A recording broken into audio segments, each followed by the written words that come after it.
welcome to Inside the GMAT. I'm your host, Zach. If you're thinking about business school, whether you're just getting started or already deep into the research process, today's episode is for you. We're looking at brand new findings from GMAC's 2025 Prospective Student Survey. Now, this is a global study that offers a snapshot of what future business school students are thinking, feeling, and prioritizing right now. And joining me is a friend and colleague, Andrew Walker, Director of Industry Communications at GMAC. Andrew lives in the data, and he's here to help us break it all down, from what candidates want in the classroom, to how they're paying for school, to what matters most when they're choosing a program. So let's get into it.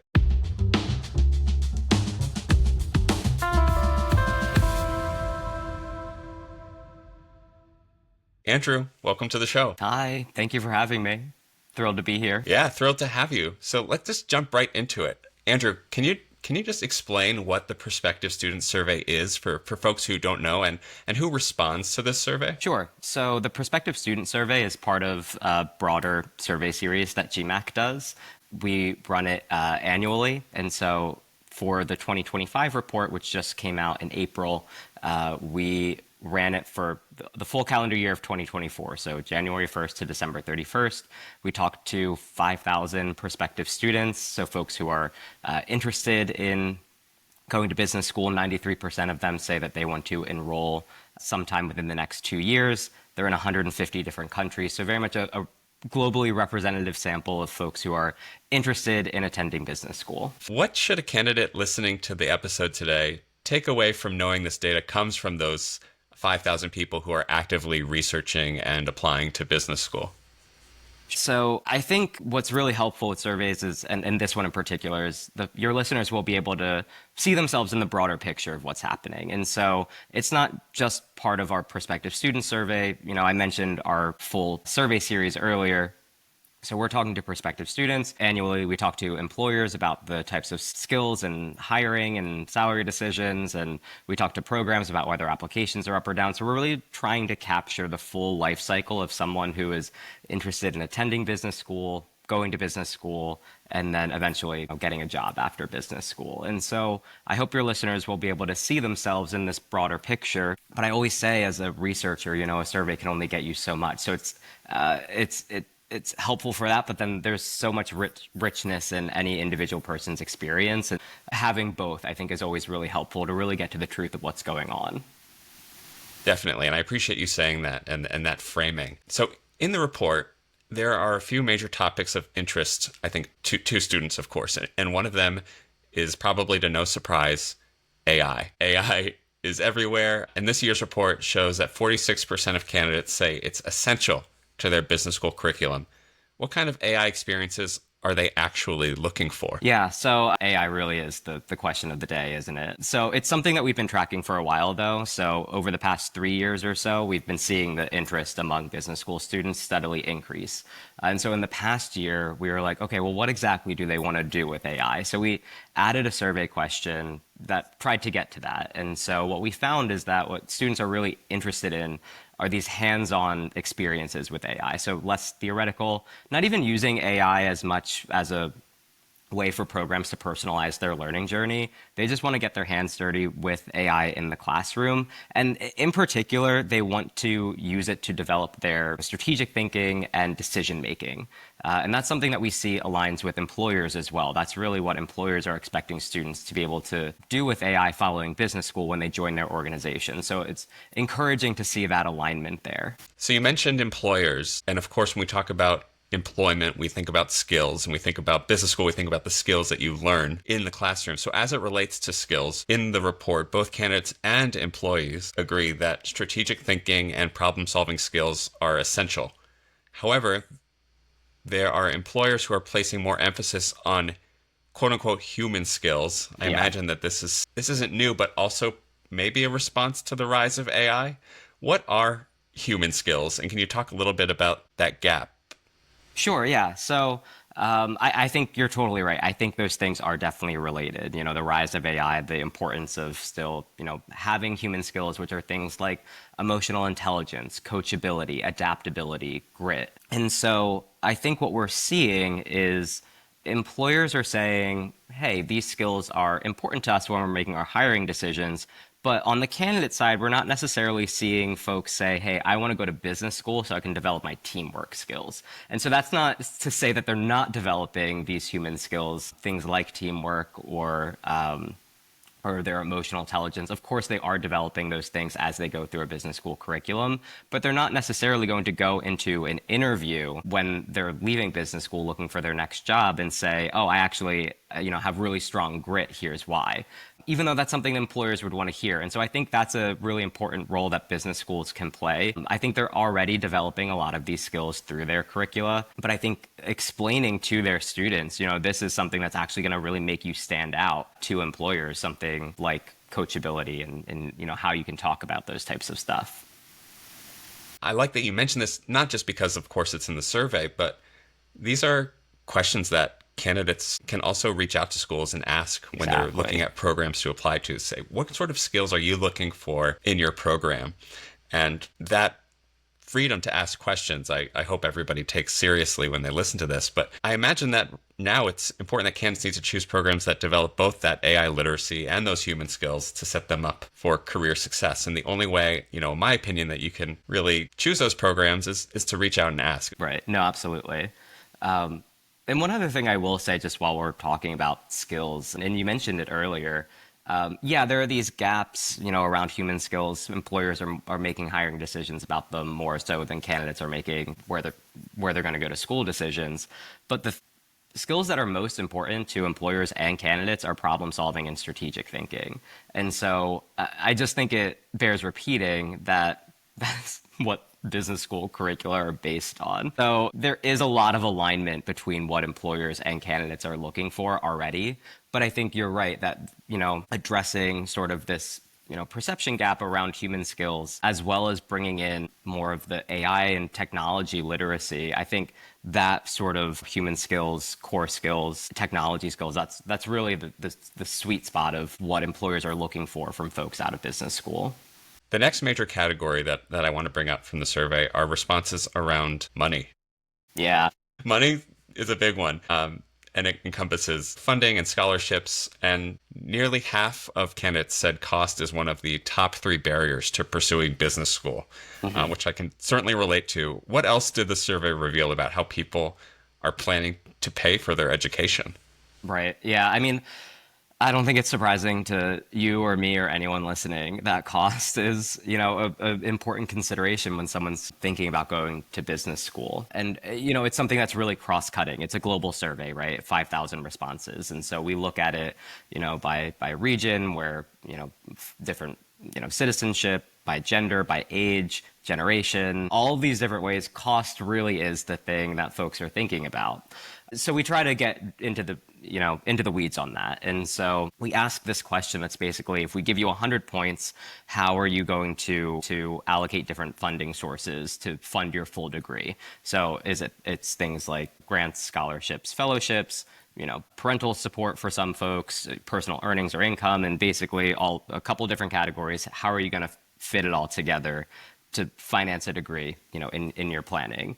And so what we've seen over the past couple of years compared to sort of the pre-pandemic time, we see candidates are planning to fund more of their degree with financial aid than they were 6 years ago. And so now it's like 30% of the average candidate's degree they plan to fund with financial aid compared to about a quarter 6 years ago. So not a huge increase, but something that is statistically significant when we looked at it. And this is going to look different for different candidates, right? So millennials versus Gen Z, for example. Millennials are going to be a bit more advanced in their career, and so they might be looking for financial aid a bit more because they're less reliant on support from their parents, like Gen Z might be, who are, a bit earlier in their careers, closer to their families, more likely to be leaning on that. Likewise, first-generation students, underrepresented candidates in the U.S., they're also folks who are going to be more likely to fund more of their degree with financial aid. That's a lot about the U.S. Is there any data from other countries around the world?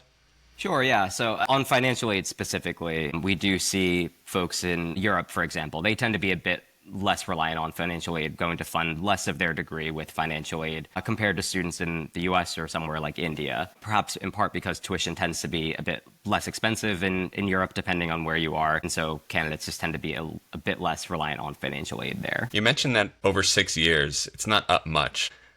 But actually, if you take the amount of candidates who are applying to business school, year over year, we've had an increase in applications. That 5% actually equals quite a bit of competition. And as we all know, all programs have limited resources to allocate. So what does this mean for someone who's concerned about how to finance their degree? Yeah, I mean, I'd say two things there. One, in our data, so not in our prospective student survey, but in our application trends survey, where we're talking to programs about, whether our application's up or down, we are seeing that the average business school program is giving financial aid to more members of their incoming classes than we've seen before. And so again, that's been a steady increase over the past decade or so. The other thing that I would mention is that, as much as cost is, a huge and the most important consideration for most folks, when we're talking to candidates about how they see their return on investment, cost and salary increase, that's really just part of what they're looking for when they decide to go to business school. We did a study on Gen Z candidates a couple of years ago, and when we were asking them about how they define success, it was super multidimensional. So yeah, financial freedom was one of the things that they're looking for and see business school as a means of getting there. But also things like work-life balance is a reason that folks are going to business school, social impact. So there's lots of different things that candidates are considering as the thing that's going to make them say, hey, I'm actually going to hit send on this application and then go to business school next fall. Moving on from money, said no one ever. Right. I want to talk about program rankings because there's always a lot of buzz around program rankings. But the survey shows some interesting data that only 29% of candidates say that they prioritize rankings in regards to their top 3 factors when researching programs. To me, that seems really low. Is it? Yeah, and I would say it's lower this year. So basically, we ask a question in the survey that is, here's a list of things. Which of these 3 things are you going to prioritize when you're researching different graduate management education programs? So the top ones are return on investment, and then career outcomes, and then it's program rankings and cost. And so what we saw in the past year was an increase in candidates considering the return on investment, and then to a lesser extent, but still an increase in career outcomes as consideration of program rankings and even cost has gone down year over year. So again, I think it gets to that, multidimensional ROI type of thing that candidates really are thinking not just about, not just the money components, but also what are the other ways that going to business school is going to enrich their life. So given all of that, how are candidates making their decisions on where to apply? What we do see in the research is that the perceived quality and reputation of a business school, it is the number one things that candidates are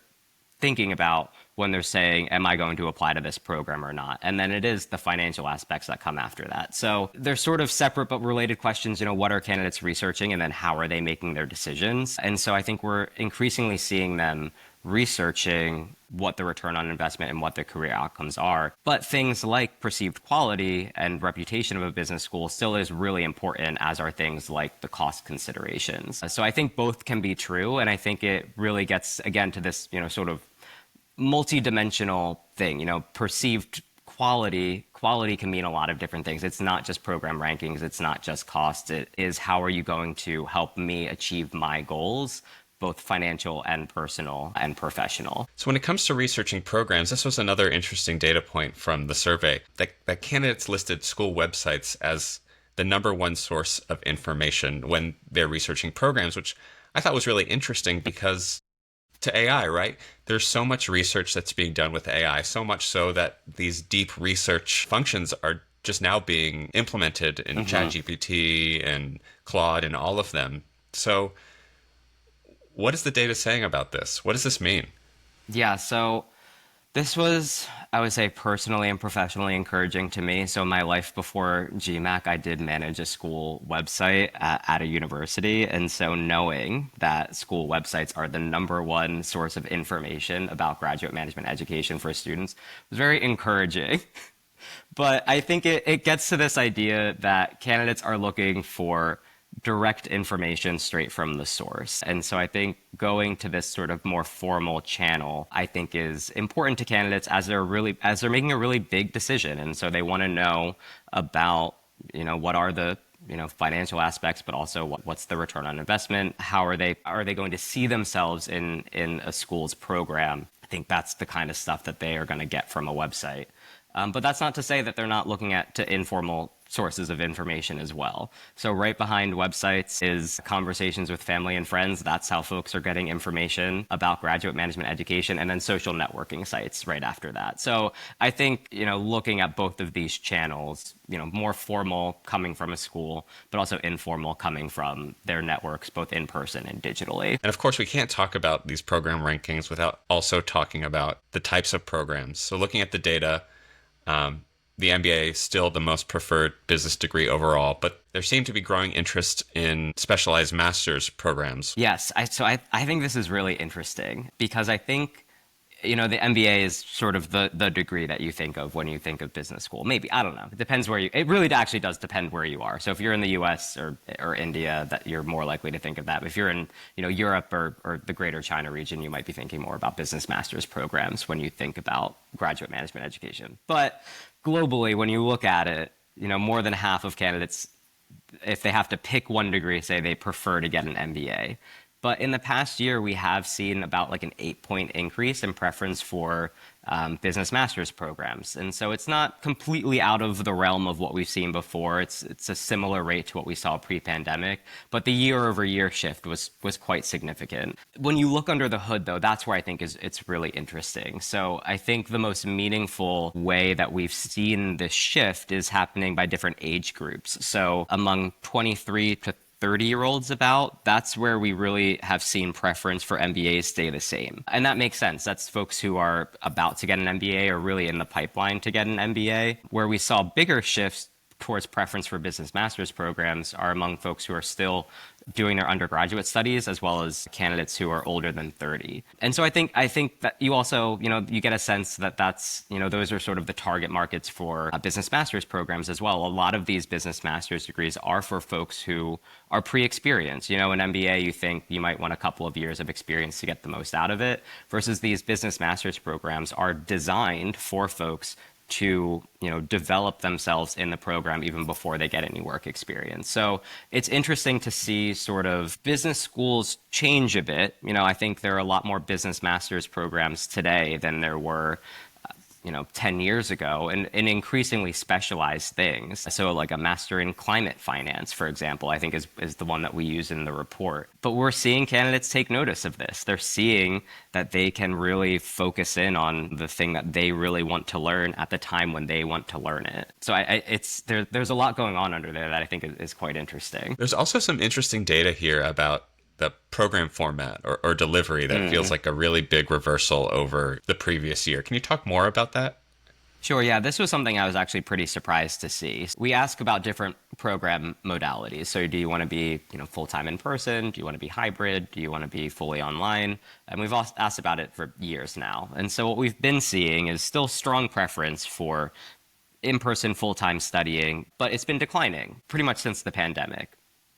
And so in the past year, we saw a reversal of that trend. So a lot of the ground that had been gained by these hybrid programs or flexible programs where you can kind of go in and out of hybrid or online or full-time in person, we saw the preference among candidates for those types of programs dip back to pre-pandemic levels, and then a surge back up of preference for full-time in-person programs. So it's about like around 3/4 now say they want to be full-time in person in the classroom. And so I think it's hard to know exactly what's driving that. My hypothesis is that as we sort of were coming out of the pandemic and the workplace was increasingly hybrid, we sort of saw those workplace preferences bleed into the classroom. And so I think now we might be seeing a reversal of that. So with these return to office mandates, I think folks might be more interested or willing or associate their type of learning with what's happening in the workplace as well. Yeah, that's interesting. And I think I share that same hypothesis as well. I mean,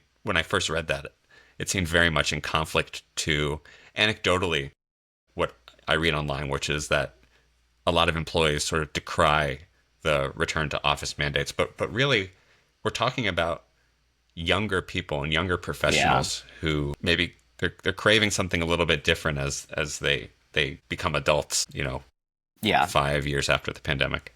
Yeah, and we see that in the data too. So the youngest cohort that we look at are folks who are sort of still in their undergraduate studies, and that's where preference for studying full-time in person is the highest. It's like it's been 80% or so for the past 2 years. Where we saw the biggest swing year over year, though, I think was in the 25 to 30 age range. So still folks who are young but have a bit of work experience under their belt who I think that's really where I think that, return to office mandate, I think that's might be where it's coming in more. But yeah, but even among folks who are in their 30s, we also saw a really big jump in preference for part-time in-person programming. And so I do think there is the fact that younger folks, and we see this in other research too, not just ours, have this preference for being in person. But it's happening among the older cohorts as well.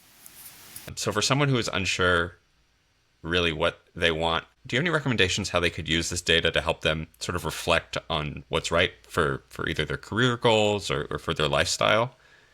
Yeah, I mean, I would say I think the harder part is to figure out what their career goals and their lifestyle preferences are, right? So I Fair think if enough. you know that, you can find a program that's for you. And do sometimes lean on GMAC's vision, which is, a place where every talented individual can find the right program for them. And I don't mean that in a cheesy way, but I legitimately think that's true, especially as we're seeing all of these business schools and all of these programs really try to cater to all of these different types of needs, both in terms of the topics that they're covering, specificity of the degrees versus even just a core curriculum in the MBA to these modality preferences as well. I really appreciate that. I actually don't think it's cheesy at all. And while I think that's a really great button for this conversation, I do want to ask, as somebody who is so steeped in this research, what is like that one big message that sticks with you after having conducted this research, put together the report, presented Yeah. on the report? What sticks with you? And as a follow-up to that question, sort of what will you be looking at next year? Ooh, okay. Oh, good question. So, in terms of what sticks with me, I'm gonna cheat and say two because I think one I think is more interesting perhaps from like a research perspective, but then I think one has more utility for your listeners. So in terms of what will stick with me, I think the return on investment thing is really important.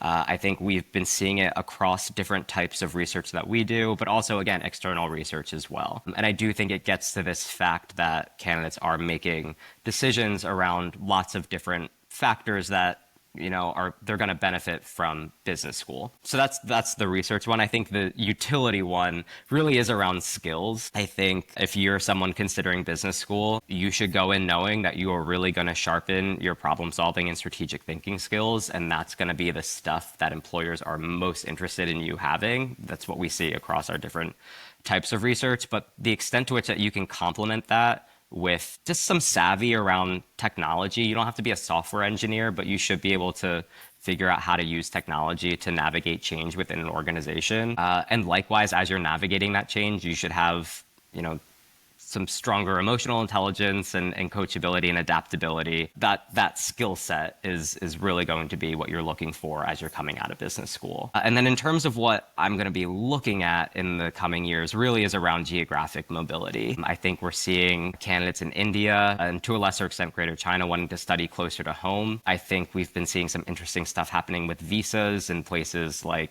Canada, Australia, the UK, the US. I think we're going to be looking at international mobility with regards to that. And so I think all of these things are happening at the same time. And so it's hard to parse out exactly what the impact of any one thing is going to be. And so that's why I'm going to be keeping an eye on it.